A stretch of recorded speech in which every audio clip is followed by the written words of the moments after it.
In Acts chapter 8, அப்போஸ்தலர் நடபடிகள் 8வது அதிகாரம், we have the baptism of the Ethiopian eunuch. அந்த எத்தியோப்பிய அவனுடைய அந்த ஞானஸ்தானை குறித்து அந்த பகுதியிலே நாம் பார்க்கிறோம். We will turn to that portion first. A couple of other passages are also there.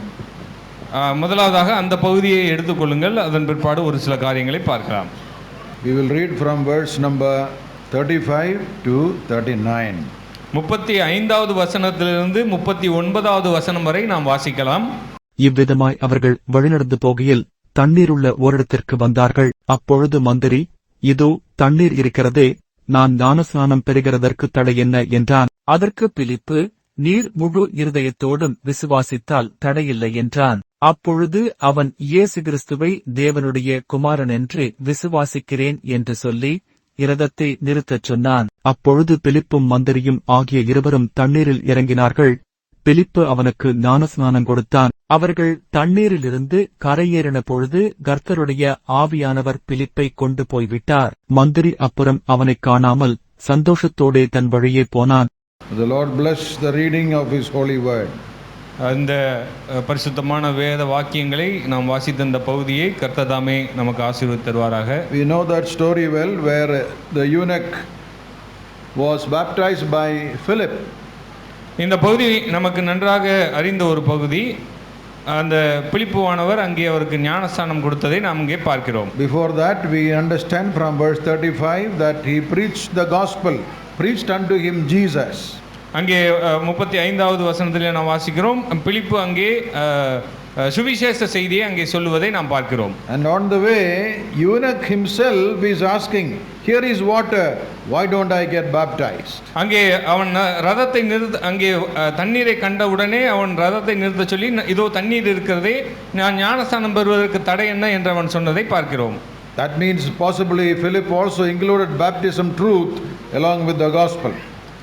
எனவே இதிலிருந்து நாம் ஒரு விஷயத்தை புரிந்து கொள்ளலாம். பிலிப்புவானவர் அந்த சுவிசேஷத்தோடு சேர்ந்து அங்கே முழுக்கு ஞானஸ்தானத்தை குறித்தும் சொல்லியிருப்பார் என்பதை நாம் பார்க்கிறோம். In verse 37 he is giving the condition for baptism. அங்கே அந்த ஞானஸ்தானம் பெறுவதற்கான அந்த நிபந்தனையை அங்கே பிலிப்பு சொல்வதை பார்க்கிறோம். If you believe with all your heart, you may. நீர் முழு இருதயத்தோடும் அவரை விசுவாசித்தால் என்று சொல்லுகிறார். Underline that word there, with all your heart you must believe. அந்த பகுதியை நீங்கள் அடிக்கோடிட்டுக் கொள்ளுங்கள். முழு இருதயத்தோடும் விசுவாசித்தால், not half-hearted. ஒரு பாதி இருதயத்தோடு அல்ல. Our faith in the Lord should be wholehearted. நம்முடைய தேவன் மீது நாம் வைத்திருக்கக்கூடிய அந்த விசுவாசம் முழு இருதயத்தோடு இருக்க வேண்டும். In Deuteronomy chapter 6 verse 4, உபாகமம் 6வது அதிகாரம் 24வது வசனம், God is commanding the Israelites. இஸ்ரவேல் ஜனங்களுக்கு தேவன் கட்டளையை கொடுக்கிறார். The Lord our God is one Lord. நம்முடைய கர்த்தராகிய தேவன் ஒருவர் மாத்திரமே.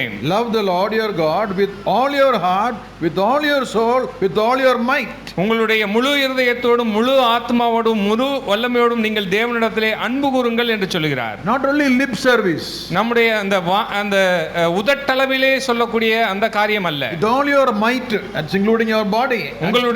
உங்களுடைய சரீரத்தோடும் சேர்ந்து முழுவதுமாக அன்பு கூற வேண்டும். You know, half-hearted service God does not accept. நீங்கள் பாதி இருதயத்தோடு நீங்கள் தேவனுக்கு நீங்கள் சேவை செய்வீர்கள் என்றால் அவர் ஏற்றுக்கொள்ள மாட்டார். Half-hearted faith God is not accepting. பாதி இருதயத்தோடு இருக்கக்கூடிய விசுவாசத்தை தேவன் ஏற்றுக்கொள்வதில்லை. In Acts chapter 11, Barnabas came to the church in Antioch. அந்தியோகியா சபைக்கு அப்போஸ்தலர் 11வது அதிகாரத்திலே வாசிக்கிறோம். அந்தியோகியா சபைக்கு அங்கே பர்னபா வருகிறதை, And he is giving a message to the believers there. அங்கே இருக்கக்கூடிய அந்த விசுவாசிகளுக்கு அவன் செய்தி கொடுப்பதை அங்கே பார்க்கிறோம். In verse 23 we read, 23வது வசனத்திலே வாசிக்கிறோம், he exhorted them with purpose of heart to cling on to the Lord. அங்கே பார்க்கிறோம், கர்த்தரிடத்தில் மன நிர்ணயமாய் நிலைத்திருக்கும்படி எல்லாருக்கும் புத்தி சொன்னான். All right, so that's a message I want to leave with those who are baptized today. எனவே அந்த செய்தியை இன்றைய தினத்திலே இந்த ஞானஸ்தானம் எடுத்தவர்களுக்காக நான் சொல்லுகிறேன். Cling on to the Lord wholeheartedly. அந்த தேவனிடத்திலே முழு இருதயத்தோடு நீங்கள் விசுவாசியுங்கள். Don't do a half-hearted faith in the Lord. தேவனிடத்திலே நீங்கள் அரைமனதோடு நீங்கள் அவரிடத்திலே விசுவாசம் வைக்க வேண்டாம். It applies to all areas of our spiritual activity. நம்முடைய ஆவிக்குரிய அந்த நடக்கைகள் எல்லாவற்றிலும் இந்த காரியம் காணப்பட வேண்டும். Wholehearted singing, முழு இருதயத்தோடு பாட வேண்டும். listening wholeheartedly, நீங்கள் கவனிக்கும் பொழுது முழு இதயத்தோடு கவனியுங்கள். Our worship can be half-hearted. நம்முடைய அந்த ஆராதனை ஒருவேளை அரை மனதோடு கூட இருக்கலாம். But the Lord wants us to do it wholeheartedly. ஆனால் தேவன் நம்மிடம் எதிர்பார்ப்பது நாம் முழு இதயத்தோடு அதை செய்ய வேண்டும் என்பது. After he was baptized, அந்த ஞானஸ்தானம் எடுத்த பிற்பாடு verse 39, 39வது வசனம், they came out of the water and we read Philip was caught away. He went on his way rejoicing. அங்கே பார்க்கிறோம், பிலிப்பை கர்த்தருடைய ஆவியானவர் கொண்டு போய் விட்டார். மந்திரி அப்புறம் அவனை காணாமல் சந்தோஷத்தோட தன் வழியே போனான். What was the effect of obedience? அந்த கீழ்ப்படிதலுடைய அந்த பலன் என்ன? How did the eunuch go? அங்கே அந்த மந்திரி எப்படி அங்கே கிளம்பி போனான்? Not happy, rejoicing. அது வெறும் ஒரு சாதாரண ஒரு மகிழ்ச்சி அல்ல. அங்கே பார்க்கிறோம் சந்தோஷத்தோட. சந்தோஷம் தானா? rejoicing இல்லையா? Rejoicing means he was excited, so happy. மிகுந்த ஒரு மகிழ்ச்சியோட அவன் அங்கே போறதை பார்க்கிறோம். Reason? அதனுடைய வார்த்தை, அதனுடைய அர்த்தம் என்ன? என்ன காரணம்? Because he was able to obey the Lord in the waters of baptism. ஏனென்றால் தேவனுடைய வார்த்தைக்கு கீழ்ப்படிந்து அவன் ஞானஸ்தானத்திற்கு தன்னை ஒப்பு கொடுத்தான். I'm sure that was the joy that was there or that is there or that should be there in your hearts as you obeyed the Lord. எனவே அந்த ஒரு மகிழ்ச்சியானது உங்களுடைய இருதயத்தில் இருக்க வேண்டும் என்பது அது அந்த கீழ்ப்படிதல் என்பது தேவனுக்கு நீங்கள் கீழ்ப்படிந்திருக்கிறீர்கள் ஞானஸ்தானத்திற்கு என்ற காரியத்தை குறித்து நீங்கள் மகிழ்ச்சி அடைய வேண்டும். You see, Christian joy is not something that is there only now and then. கிறிஸ்தவத்தினுடைய அந்த மகிழ்ச்சி என்பது ஏதோ அப்பொழுது வந்து வரக்கூடிய ஒரு காரியம் அல்ல. When we get a good food, we are very happy. நல்ல ஒரு ஆகாரம் கிடைத்தால் நாம் மகிழ்ச்சியாக இருக்கிறோம். When we get good marks, we are happy. நல்ல ஒரு மதிப்பெண்கள் எடுத்தால் நாம் மகிழ்ச்சியாக இருக்கிறோம். We get a good job, we are happy. நல்ல ஒரு வேலை கிடைத்தால் நாம் மகிழ்ச்சியாக இருக்கிறோம். When we are sick, we are not happy. ஆனால் ஏதேனும் ஒரு பலவீனத்திலே இருந்தோம் என்றால் நாம் மகிழ்ச்சியாக இருப்பதில்லை. இல்லையா? Food not good, then not happy. நாம் சாப்பிடக்கூடிய அந்த ஆகாரம் நன்றாக இல்லை என்றால் நாம் மகிழ்ச்சியோடு இருப்பதில்லை. Fellowship good brother, but food not good.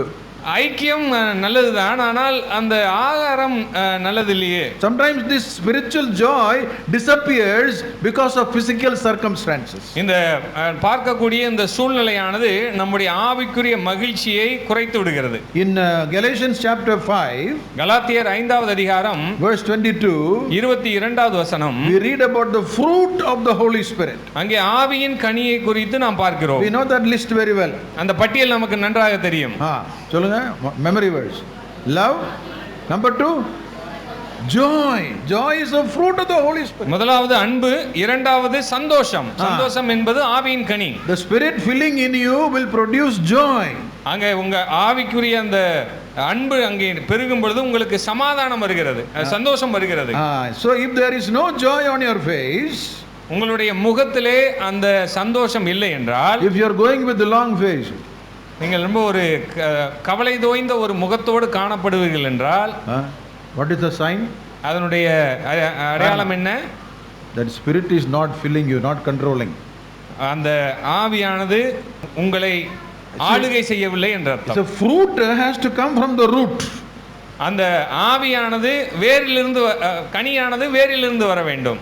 What is the fruit here? இங்கே கனி எதை குறிக்கிறது, எதை சொல்கிறது? Joy is the fruit.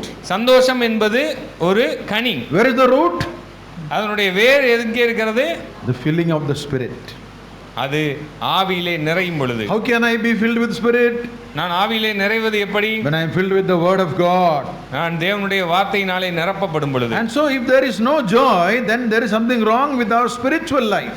ஒருவேளை அதில் ஏதேனும் ஒரு குறைவு இருக்கும் என்றால் நம்முடைய அந்த ஆவிக்குரிய அந்த கனி கொடுக்கக்கூடிய காரியத்திலும் நாம் குறைவுள்ளவர்களாக இருப்போம். In John chapter 16 verse 22, யோவான் 16வது அதிகாரம் 22வது வசனம், verse 22, Jesus says, no man can take away your joy. ஒருவனும் உங்களுடைய சந்தோஷத்தை எடுத்து போட மாட்டான். What joy is that? இது எந்த சந்தோஷத்தை குறிக்கிறது? If it is because of money, when money goes, joy will go. ஒருவேளை இது பணத்தை குறித்ததா இருந்தால் பணம் போகும் பொழுது நம்முடைய மகிழ்ச்சியும் போய்விடும். Joy that comes by the job, when the job goes, joy is gone. வேலை நிமித்தமாக நமக்கு சந்தோஷம் வருகிறது என்றால் அந்த வேலை போன உடனே நம்முடைய சந்தோஷமும் போய்விடும். But here Jesus says, here is this joy, nobody can take it away. ஆனால் இங்கே ஆண்டவர் சொல்கிறார், உங்கள் சந்தோஷத்தை ஒருவனும் உங்களிடத்திலிருந்து எடுத்து போட மாட்டான். That is spiritual joy. அது ஆவிக்குரிய மகிழ்ச்சி. Rejoicing in the Lord. In Romans 5 we are told about rejoicing in the Lord. அங்கே ரோமருக்கு எழுதின நிருபம் 5வது அதிகாரத்திலே வாசிக்கிறோம், நாம் கர்த்தருக்குள் மகிழ்ச்சியா இருக்க வேண்டும் என்று. Philippians 4:4 rejoice in the Lord. அங்கே பிலிப்பியர் 4:4 வாசிக்கிறோம், கர்த்தருக்குள் மகிழ்ச்சியா இருங்கள். This joy nobody can take away. இந்த மகிழ்ச்சியை யாரும் எடுத்து போட முடியாது. Is that joy there in our life? அந்த மகிழ்ச்சி நம்முடைய வாழ்க்கையிலே காணப்படுகிறதா? Somebody ask you, brother, how are you today? ஒரு சகோதரர் வந்து கேட்கிறார், இன்றைய தினம் நீங்கள் எப்படி இருக்கிறீர்கள் என்று. Sister, how are you today? சகோதரி, நீங்கள் எப்படி இருக்கிறீர்கள் என்று. What do you will say? அதற்கு என்ன சொல்வீர்கள்? ஐயோ பிரதர், உங்களுக்கு தெரியல, my problem. உங்களுக்கு என்னுடைய பிரச்சனை எல்லாம் தெரியும். All your problems will be seen on your face. உங்களுடைய முகத்திலே எல்லா விதமான அந்த பிரச்சனைகளும் தெரியும் இல்லையா? As a child of God, there should be joy written on your face. தேவனுடைய பிள்ளைகள் மகிழ்ச்சியோடு இருக்க வேண்டும், அந்த மகிழ்ச்சி உங்களுடைய முகத்திலே தெரிய வேண்டும். But if there is no joy, ஒருவேளை அந்த மகிழ்ச்சி இல்லை என்றால் somebody is working to remove that joy. யாரோ ஒருவர் அந்த மகிழ்ச்சியை உங்களிடத்திலிருந்து அப்புறப்படுத்த வேலை பார்த்து கொண்டிருக்கிறார்கள் என்று பொருள். Who is that fellow? யார் அந்த நபர்? That is the devil. Nabar illa, he is the enemy only. அது நமக்கு எதிரி. You see, when we read in Psalm 51, சங்கீதம் 51 நாம் வாசிக்கும் பொழுது we read David was making a repentance prayer. அங்கே மனம் திரும்புதலான ஒரு ஜெபத்தை அங்கே தாவீது ஏறெடுப்பதை நாம் பார்க்கிறோம். We know he committed a sin and Nathan came and confronted him and he accepts his fault. அங்கே அது காரியம் நமக்கு நன்றாக தெரியும். தாவீது பாவத்தில் விழுந்து போகிறான். அங்கே நாத்தான்வேல் வந்து அவனுடைய பாவத்தை சுட்டி காட்டுகிறான். அதை அவன் ஒத்துக்கொண்டு அவன் மனம் திரும்புகிறான். In verse 12, Psalm 51 verse 12, 51வது சங்கீதம் 12வது வசனத்திலே வாசிங்கள். Look at his prayer, restore unto me the joy of salvation. அந்த இரட்சணியத்தின் சந்தோஷத்தை திரும்பவும் எனக்கு தந்து. He saved. அவன் பாதுகாக்கப்பட்டான். He saved means he is ரட்சிக்கப்பட்டிருக்கான். But joy is missing. அவர் ரட்சிக்கப்பட்டிருக்கிறார், ஆனால் அந்த சந்தோஷம் அங்கே இல்லாமல் இருக்கிறது. Reason? அதனுடைய காரணம் என்ன? Fell in sin. அவன் பாவத்திலே விழுந்து போனான். So who is our joy stealer? யார் நம்முடைய சந்தோஷத்தை எடுத்து போடுபவன்? The devil is behind, but ultimately we are the culprit. பிசாசு பின்புறமாக இருக்கலாம், ஆனால் அதற்குரிய முக்கியமான அந்த ஆள் யார் என்றால் நாம் தான். When you fall into sin, your face goes long. நாம் பாவத்திலே விழும் பொழுது நம்முடைய முகமானது கவலை தோன்றியதாக மாறுகிறது. Are you saved? Yes, I am saved, but salvation is there. நான் ரட்சிக்கப்பட்டிருக்கிறேனா? ஆம், நான் ரட்சிக்கப்பட்டிருக்கிறேன். But joy is not there. ஆனால் அங்கே சந்தோஷம் இல்லை. Because he fell into sin.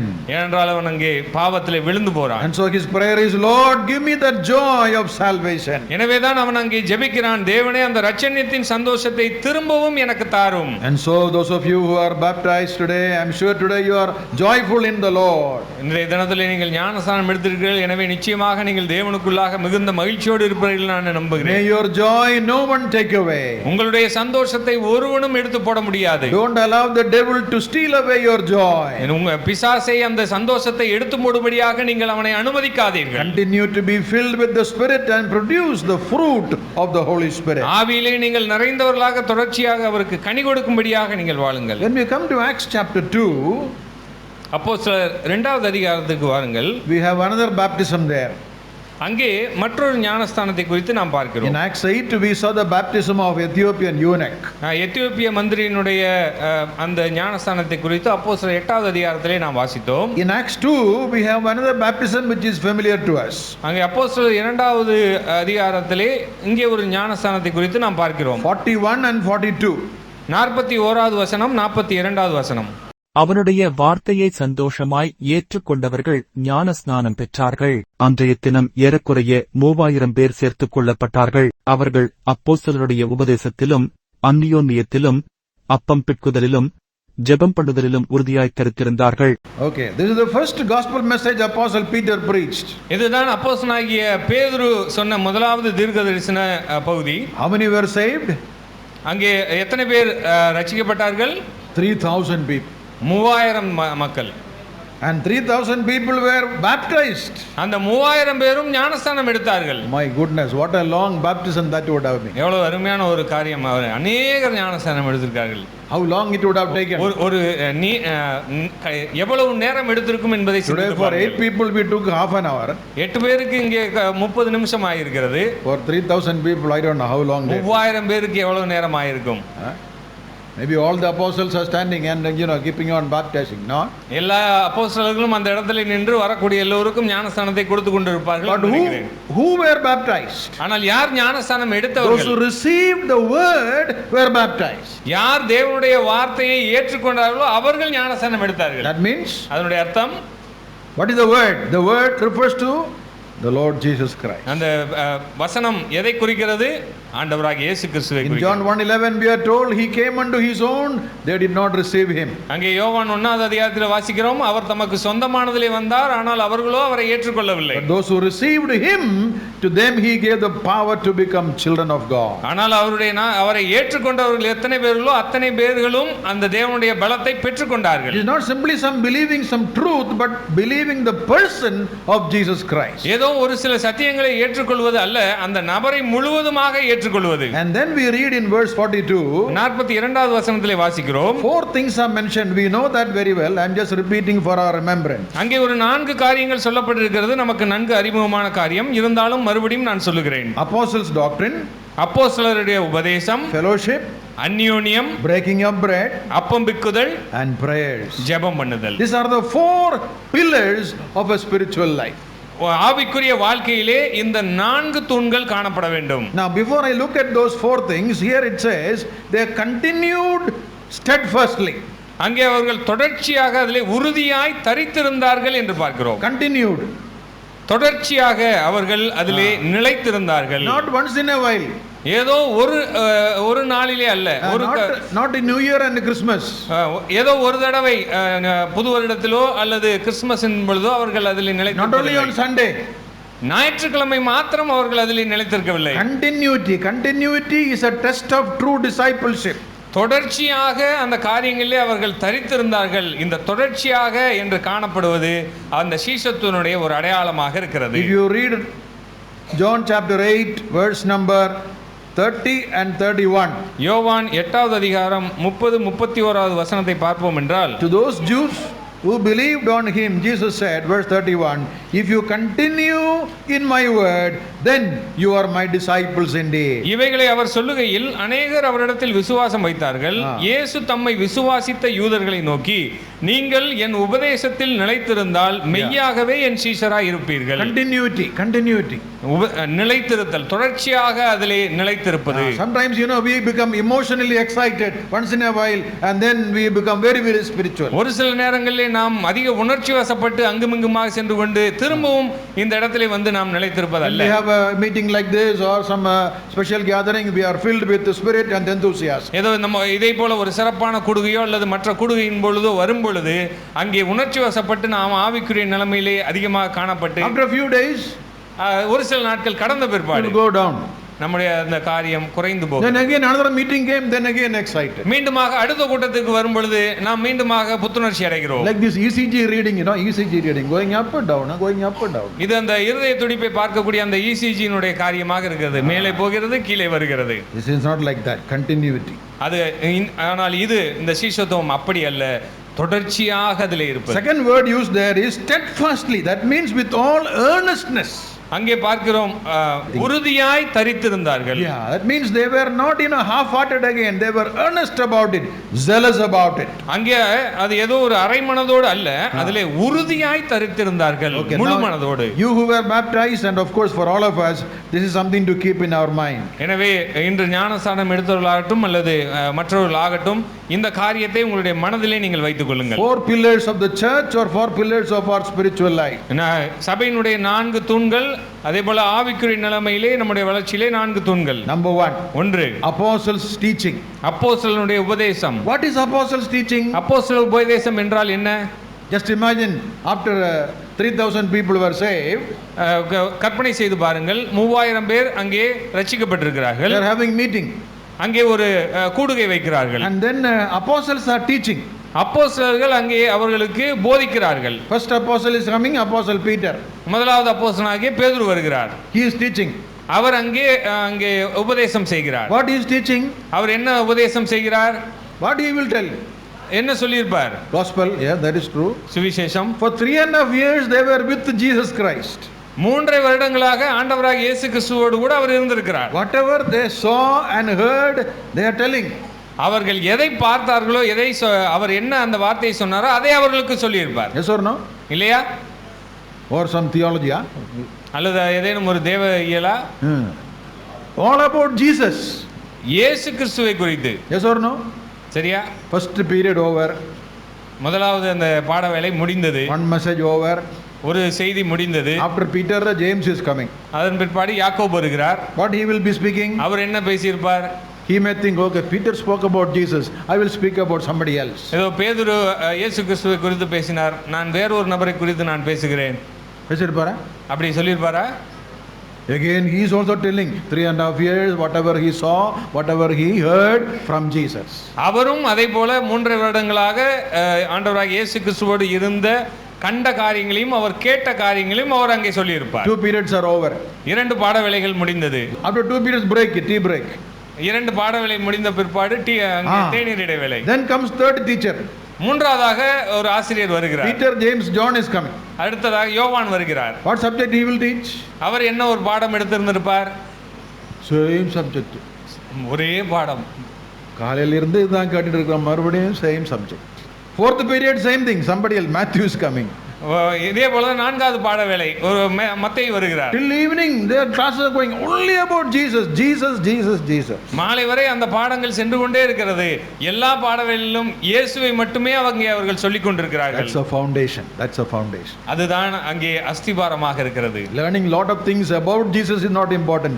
Jesus himself is the foundation. இயேசு கிறிஸ்துவை பற்றி படிக்கக்கூடிய அந்த காரியம்தான் அங்கே அடிப்படை ஆதாரமாக இருக்கிறது, மற்றவைகள் அல்ல. It is good to keep the preachers and teachers and also the learners. Remember, this is the foundation for all other learning. மற்ற காரியங்களை குறித்து கற்றுக்கொள்வதற்கு அடிப்படை ஆதாரமாக இருக்கக்கூடிய இந்த ஆண்டவராகிய இயேசு கிறிஸ்துவை குறித்த காரியத்தை குறித்து தான் இங்கே பிரசங்கம் செய்வர்கள், அதை கேட்பவர்கள் நீங்கள் மனதிலே வைத்துக் கொள்ள வேண்டும். Number 2, இரண்டாவது காரியம், they had fellowship. அந்யோன்யம். What is fellowship? அந்யோன்யம் என்றால் என்ன? Somebody said 2 fellows in one ship, that is fellowship. 2 நபர்கள் ஒரு கப்பலில் இருந்தால் அதுதான் அந்யோன்யம். Must come together. அவர்கள் நெருக்கமாக வருதல். You sit in your house, I am sitting in my house, what fellowship is that? நீங்கள் உன்னுடைய வீட்டிலே உட்கார்ந்து இருக்கிறாய், நான் என்னுடைய வீட்டிலே இருக்கிறேன், இதில் என்ன ஒரு அந்யோன்யம் இருக்கிறது? It is very important that you come together for the meeting of the Lord's people. நீங்கள் தேவனுடைய பிள்ளைகளோடு நீங்கள் சேர்ந்து அந்த கூட்டத்திற்கு நீங்கள் கலந்து கொள்ள வேண்டும். In Hebrews 10 we are told, don't forsake the gathering of the saints. அங்கே எபிரேயர் 10வது அதிகாரத்திலே வாசிக்கிறோம், சபை கூடி வருதலை சிலர் விட்டு விடுகிறது போல. Don't do like that. அதை நீங்கள் செய்யாதிருங்கள். Especially those who are baptized today, you should have that earnestness to be there for every meeting of the assembly. அப்போ அதிலும் குறிப்பாக இன்று ஞானஸ்நானம் எடுத்த பிள்ளைகளுக்கு சொல்லிக் கொள்கிறேன், நீங்கள் முழு இதயத்தோடு இந்த கூட்டங்களிலே ஆர்வத்தோடு கலந்து கொள்ள முயற்சி செய்யுங்கள். What brings fellowship? எது அந்த அந்யோன்யத்தை கொண்டு வரும்? It brings more joy. அந்த அந்யோன்யத்தின் மூலமாக அது மேலும் சந்தோஷத்தை கொண்டு வரும். It is like firewood you put together, firewood. நீங்கள் நெருப்பை நீங்கள் அப்படியே ஒன்றாக கூட்டி சேர்க்கிறீர்கள் என்றால், if you remove one fire from the wood from there, நீங்கள் அதிலிருந்து ஒரு நெருப்பை எடுத்து விடுகிறீர்கள் என்றால், keep that firewood away, அந்த நெருப்பு துண்டை நீங்கள் தனியாக வைத்தீர்கள் என்றால், what will happen? என்ன நடக்கும்? The fire of that wood will die down slowly. அந்த நெருப்பு எரிந்து கொண்டிருக்கக்கூடிய அந்த கட்டை கொஞ்ச நேரத்தில் என்ன ஆகிவிடும்? அந்த நெருப்பு அணைந்து விடும். You put it back there, it will burn again. மீண்டுமாக நீங்கள் அதை அந்த துண்டை எடுத்து நீங்கள் நெருப்பிலே போடுவீர்கள் என்றால் மீண்டுமாக அது பற்றிக்கொள்ளும். Just as hearing the doctrine is very important, fellowship also is very important. எனவேதான் இந்த அப்போஸ்தல உபதேசத்தை கேட்பது மிகவும் முக்கியம், அதை போல அந்யோன்யமும் முக்கியம். Thirdly, we read they were breaking bread. மூன்றாவது காரியம், அவர்கள் அப்பம் பித்தார்கள். We did that this morning. நாம் இன்றைய காலையிலே நாம் செய்த அந்த காரியம். What did we do? என்ன செய்தார்கள்? Why did we do this? நாம் ஏன் இதை செய்தோம்? We remembered the Lord who died for us. நாம் நமக்காக மரித்த ஆண்டவரை நினைவு கூர்கிறோம். Jesus broke that bread and said, do this in remembrance of me. ஆண்டவராகிய இயேசு கிறிஸ்து இந்த அப்பத்தை பிற்கும் பொழுது அதை சொன்னார், என்னை நினைவு கூறும்படி நீங்கள் இதை செய்யுங்கள் என்று. That means அதனுடைய அர்த்தம், we remember the way he suffered and died, shed his precious blood to save us. நம்மை காக்கும்படியாக அவர் எவ்விதமாக அவர் பாடுகளுக்குள்ளாக கடந்து சென்றார், எப்படியாக மரணத்தை அவர் எதிர்கொண்டார், அடக்கம் செய்யப்பட்டார், உயிர் தெழுந்தார் என்பதை நாம் நினைத்து They பார்க்கிறோம். were doing this on a daily basis. Verse 46 says. அங்கே 46வது வசனத்தில் பார்க்கிறோம், இந்த காரியங்களை அவர்கள் அனுதினமும் செய்து வந்தார்கள். Yes, breaking bread from house to house daily. அவர்கள் வீடுகள் தோறும் அனுதினமும் இந்த அப்பம் பிட்டு இருந்தார்கள் என்பதை நாம் அங்கே பார்க்கிறோம். Now we are doing it weekly. Later on we know that's how the things developed.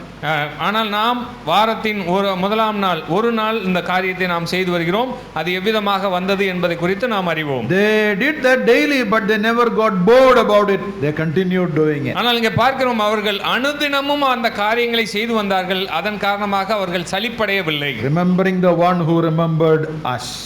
நம்மை நினைவு கூர்ந்தவரை நாம் நினைவு கூறுகிறோம். That is what they do in the breaking of bread. அதுதான் அந்த அப்பம் பிற்கிறது மூலமாக அவர்கள் செய்த காரியம். Fourth pillar is in prayers. நான்காவது தூணாக இருக்கக்கூடியது ஜெபம் பண்ணுதல். The word prayer is not in singular, prayers plural.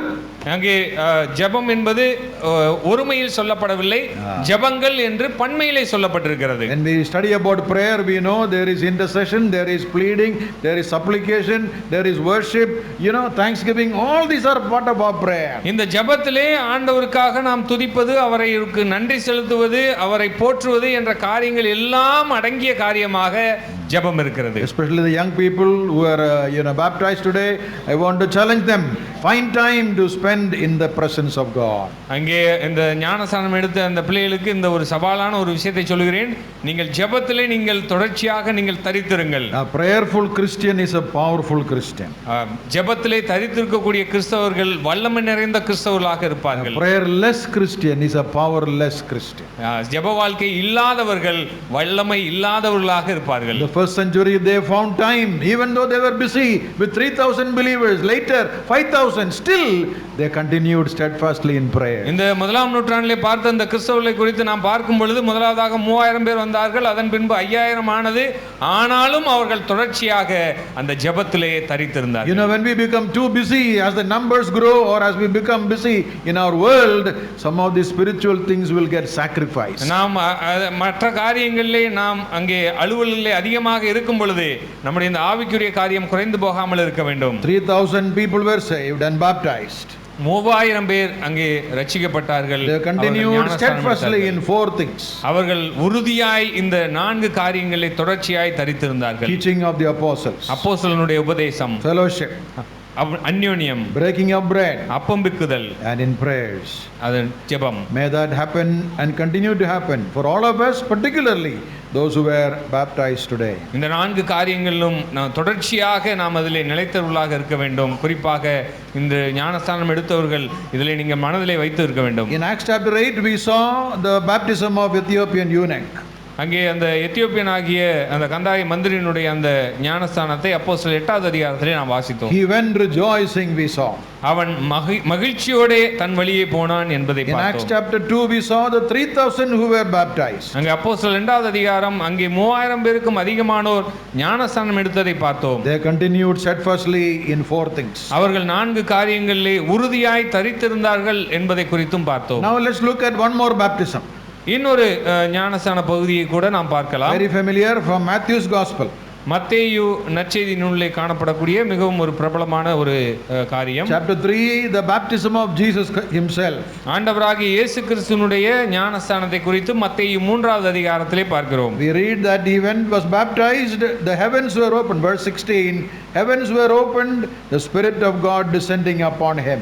அங்கே மத்தேயு 3வது அதிகாரம் 16வது வசனத்திலே பார்க்கிறோம், அவர் ஜலத்திலிருந்து கரையேறின உடனே வானம் அவருக்கு திறக்கப்பட்டது, தேவ ஆவி புறாவை போல இறங்கி தம்மேல் வருகிறதை கண்டார். And then look at the words which were pronounced as he came out of the water. அங்கே இந்த காரியங்கள் எல்லாம் எப்பொழுது நடந்தது என்றால் அவர் ஜலத்திலிருந்து ஞானஸ்நானம் பெற்று கரையேறின உடனே. And look at the words that came from the heaven. Verse 17. அங்கே வானத்திலிருந்து உண்டான அந்த வார்த்தை 17வது வசனத்திலே சொல்லப்பட்டிருக்கிறது. அதை பார்ப்போம். This is my beloved son in whom I am well pleased. இவர் என்னுடைய நேசகுமாரன், இவரில் பிரியமாய் இருக்கிறேன் என்று வானத்திலிருந்து ஒரு சத்தம் உண்டானது. The beloved son pleased by the father because he started his public ministry with this baptism. இவர் என்னுடைய நேசகுமாரன் என்று பிதாவாகிய தேவன் அங்கே வெளிப்படையாக சொல்கிறார். என்றால் ஞானஸ்தானம் அவர் எடுத்ததிலிருந்து அவருடைய ஊழியம் அங்கே தொடங்குகிறது. But if you come to chapter 4 verse 1, அங்கே 4வது அதிகாரம் 1வது வசனத்திற்கு வந்து பார்ப்போம் என்றால், after baptism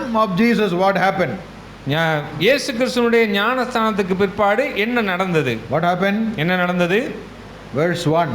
1வது வசனம், After the baptism is over, somebody is waiting outside. அங்கே ஞானஸ்தானம் அந்த முடிந்த பிற்பாடு அங்கே ஒரு நபர் அவருக்காக காத்து கொண்டிருக்கிறார். Who is that? யார் அது? Be careful. After you leave this meeting, that fellow will be there outside. அதனால் நீங்கள் ஜாக்கிரதையாக இருங்கள். இந்த மீட்டிங் முடிந்த பிற்பாடு நீங்கள் செல்லும்போது இருக்கலாம். You are filled with the joy now. நீங்கள் இப்பொழுது சந்தோஷத்தினால் நிரப்பப்பட்டிருக்கிறீர்கள். Heaven is happy that you have obeyed the Lord. நீங்கள் தேவனுக்கு கீழ்ப்படிந்ததினாலே பரலோகம் கூட மகிழ்ச்சியோடு இருக்கிறது. That fellow is waiting outside. Come on, fellow. வெளியிலே அந்த நபருக்கு உங்களுக்காக காத்து கொண்டிருக்கிறார். Where was the Lord taken? Into the wilderness. அங்கே இயேசுவானவர் எங்கே அங்கே கொண்டு போகப்பட்டார்? Wilderness. வனாந்தரத்திற்கு கொண்டு போகப்பட்டார். Alone, loneliness. தனி நபராக. And he is tempted by the devil there. பிசாசினால் சோதிக்கப்படுவதற்கு. Temptation is happening. அங்கே சோதனை அங்கே நிகழ்கிறது. Immediately after baptism. ஞானஸ்தானம் எடுத்த உடனே நடந்த காரியம். Till now the devil was keeping quiet. அதுவரை பிசாசானவன் அமைதியாக இருந்தான். No temptation. அங்கே சோதனை இல்லை. But after the baptism, ஆனால் ஞானஸ்தானம் எடுத்த பிற்பாடு, when the Lord was beginning his public ministry, அவர் அங்கே வெளியரங்கமாக தன்னுடைய அந்த ஊழியத்தை ஆரம்பிக்கும் முன்பாக, the first one who is doing the action is the devil. முதலாவதாக அந்த காரியத்தை செய்ய ஆரம்பித்தது பிசாசு. And we know the temptation, 3 of them are mentioned there. அங்கே நமக்கு இது நன்றாக தெரிந்த ஒரு பகுதி. அங்கே 3 சோதனைகள் சொல்லப்பட்டிருக்கிறது. I'm not going to those details, we know it very well. நான் அதை அதிகமாக நான் அதை குறித்து சொல்லவில்லை. இது நமக்கு நன்றாக தெரிந்த ஒரு பகுதி. But the secret of the success, how did he overcome the devil? I want to highlight that. அந்த பிசாசனுடைய சோதனையை அங்கே இயேசுவானவர் எப்படி அதை மேற்கொண்டார் என்பதை குறித்து மாத்திரம் உங்களுக்கு சொல்லுகிறேன். Verse 4. 4வது வசனம். He answered, it is written, man shall not live by bread alone. It is written. அங்கே எழுதி இருக்கிறதே என்று அங்கே சொல்லுகிறதை பார்க்கிறான். அப்பத்தினாலே மாத்திரமல்ல என்று சொல்லி எழுதி இருக்கிறதே என்பதை அங்கே சொல்லுகிறார். All right. So what is he using there? அங்கே அவர் எதை உபயோகப்படுத்துகிறார்? What is the weapon he is using to fight against the devil? அங்கே பிசாசை அங்கே அவருக்கு பிசாசுக்கு எதிராக இயேசுவானவர் பயன்படுத்திய ஆயுதம் என்ன? The word of God. It is தேவனுடைய வார்த்தை இது என்று எழுதி இருக்கிறதே.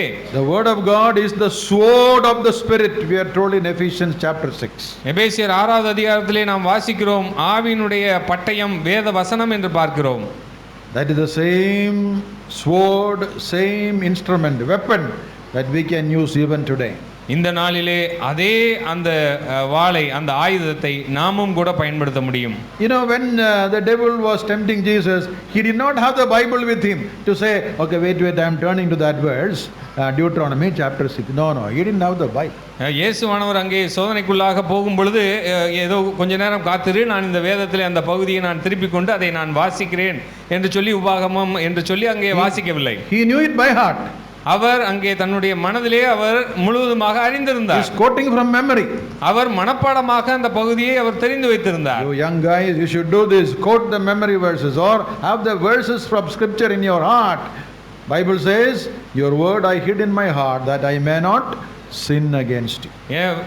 உங்களுடைய வார்த்தையை என்னுடைய இருதயத்திலே வைத்திருக்கிறேன், மீண்டுமாக பாவத்தில் விழாதபடி என்னை காத்துக்கொள்ளும் என்று சொல்லி. That means அதனுடைய அர்த்தம் என்ன? we can overcome the devil by using the word of God that is already settled in our heart. நாம் மனப்பாடமாக வைத்திருக்கக்கூடிய அந்த வசனங்கள் மூலமாக நாம் பிசாசை மேற்கொள்ள முடியும். In verse 11 we read the devil left him.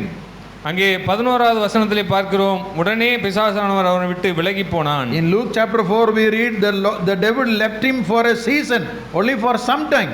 அங்கே லூக்கா 4வது அதிகாரத்திலே வாசிக்கிறோம், சிறிது காலம் அங்கே பிசாசானவன் அவரை விட்டு போனான் என்று பார்க்கிறோம். That means after some time again he came.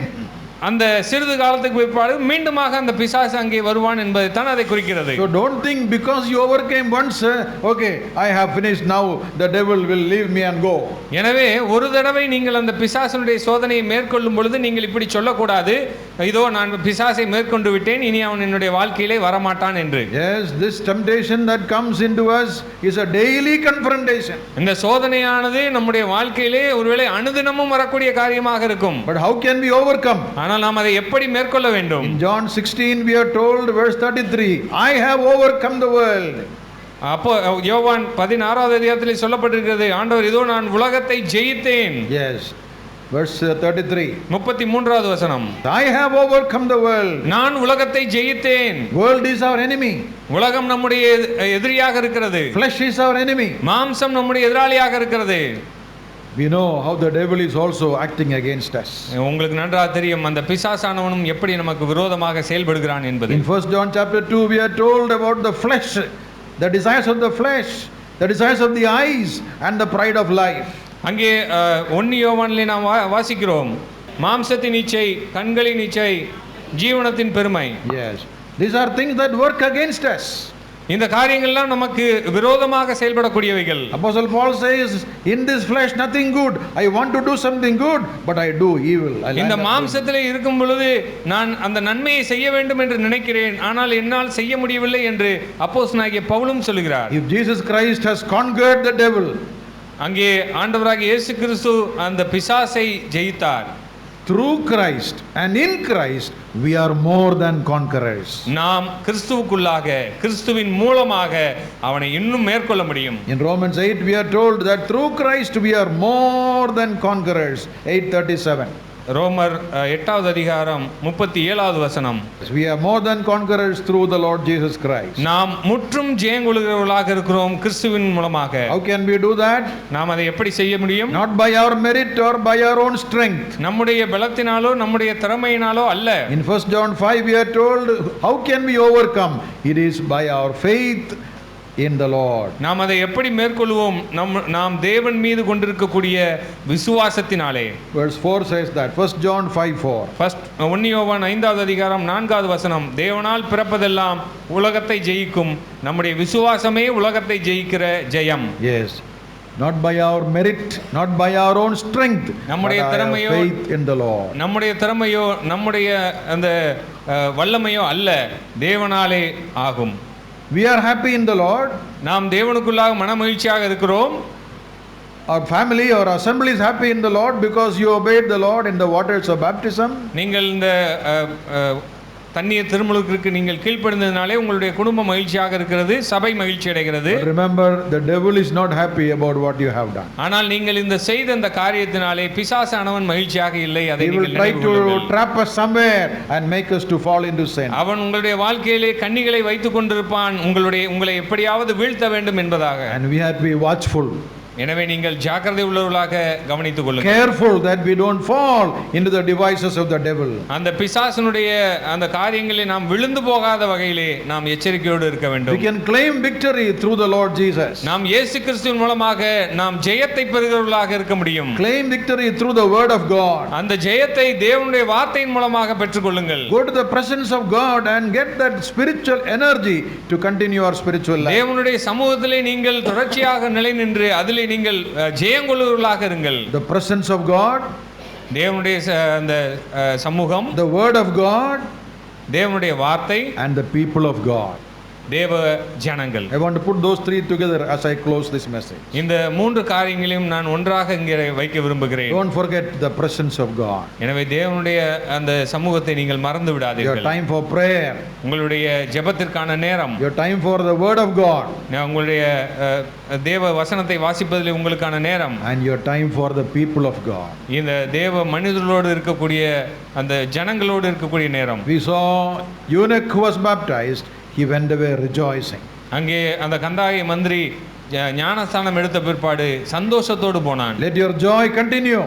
உங்களுடைய அந்த சந்தோஷம் தொடர்ச்சியாக இருக்க வேண்டும். Don't allow the devil to steal away that joy. உங்களுடைய அந்த சந்தோஷத்தை பிசாசானவன் எடுத்துக்கொள்ளாத வகையிலே நீங்கள் ஜாக்கிரதையா இருங்கள். We saw the 3,000 who were baptized. அங்கே 3000 பேர், அங்கே 3000க்கும் அதிகமானோர் ஞானஸ்நானம் எடுத்ததை பார்த்தோம். They continued steadfastly doing those 4 things on a daily basis.